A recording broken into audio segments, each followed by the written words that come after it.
Так, следующий обзор у нас. Это новинка завода Везувий.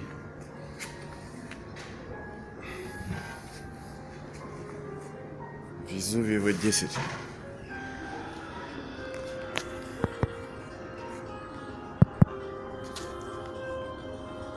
Уплотнитель есть на дверке.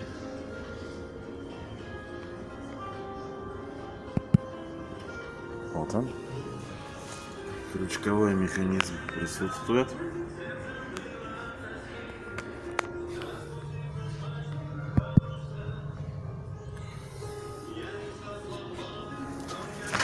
Зольный ящик снаружи расположен удобно. Сварочная поверхность с кольцами, конвекционные зазоры и, соответственно, выход дымохода сзади. 120, я так понимаю. Ножки тонкие, не будут нагреваться сильно. Печь отличная, удобная, компактная. Рекомендую.